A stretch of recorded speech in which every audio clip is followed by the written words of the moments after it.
Kaixo, nire super txiki maiteak, zer modu zaudete, botereak, entrenatzen, azten, ziur nago baiet. Gaurkoan jarraituko dugu kausa eta efektuaren ondorio guztiekin. Hau da, lasai. Oso erresa da. Imaginatu diskoteka bateko atezaina zehala. Zer egiten du diskoteka bateko atezain batek? Hola egiten du, ez? Zu aurrera, zu ezintzea sartu. Zu bai, zu ez. Zu bai, zu ez. Guk horrela jokatu behar dugu pentsamendu negatibo bakoitzarekin. Zer esan nahi du horrek? 24 orduak zaintzan egon behar dugula. Oso adi, zer pentsamendu dabilen hemen buruan eta zein usten dugun sartzen. Ados zaude? Nik uste baietz, ez? Horixe, badakizu, ezer ez dala kasualitatea.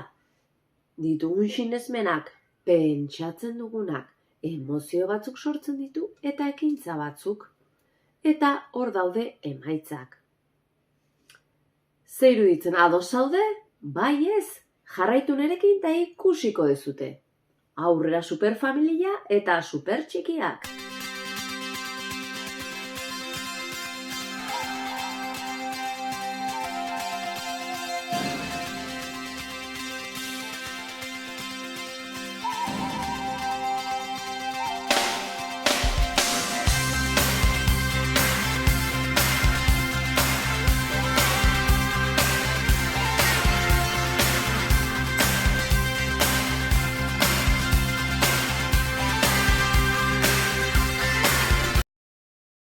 Super txikien lehenengo liburuan, hitz egiten egon gara lege honi buruz. Gogoratzen dut, kausa eta efektua. Pentsatzen dugun guztiak ondorio bat dauka. Batzutan esate dugu, joli, nola iritsi naiz momentu honaino? Oinarrian berdina dago. Hemen barruan ditugun sinismenak horratzeatzian, pentsamendu batzuk ditugu, sortzen ditugu pentsamenduak, hitzen bidez adierazte ditugu, emozio batzuk sentitzen ditugu, eta ekintzek emaitza bat ekartzen dute. Zer gertatzen zaigu askotan? Beldur handiak ditugula. Buruak beti babestu nahi gaitu. Eta aldaketen beldur da. Beti hor eroso mantendu nahi gaitu, eta zein izan da garunaren eta buruaren funtzioa historian zehar? Gu babestea, hori izan da bere funtzioari nagusiena.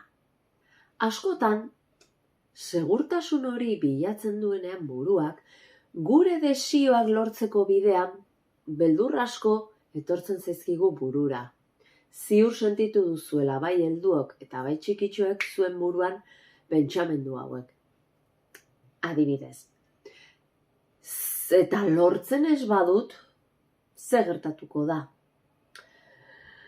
Barregarri geratzen banaiz, edo gaizki ateratzen bazait, eta helduen kasuan batzutan laneko kontuekin tabar, eta dirua galtzen badut, bai. Beraz, esaldi hauek berez ez dute zertan gertatu behar, egiak ote diren aztertu behar dugu, edo beharrezkoak alegia. Bizitzan motivazioa duguna edo gustoko dugunerantz jo behar dugu. Zergatik, horiek sortzen baitizkigute, sentimendu politak, pentsamendu politak, emozio atseginagoak, eta horrela, alaiago edo hobe pasatzen dugu. Beraz, aurretik aipatu ditugun esaldietatikan, apuntatu hemen behian, zuri momentu jakin batean etorri zaizkizunak. Bai, helduak eta txikitxoak apuntatu hemen behan. Adibidez esaten dugunean eta gaizki ateratzen bazait, goazen pentsatzea, zer da gerta daiteken okerrena? Zer da? Jendeak barregitea, gaizki pentsatzea, ez dakit, edozein gauza, molestatzea iguna. baina gero buelta eman behar diogu. Ez alda okerrago, ez saiatzea edo esperientzia hori ez bizitzea, ez gea hasiko bestela geldituko gea hor bai babestuta, baina hasi gabe. Ez zaizu iruditzen? Apuntatu hemen behian. Eta saiatu beldurrak zure ekintzak ez gelditzen. Batez ere zure desioetara bideratzen zaituztenean. Bai? Ados? Praktikatuko duzu? Ziur nago baietz. Aurrera superfamilia eta aurrera supertxikiak.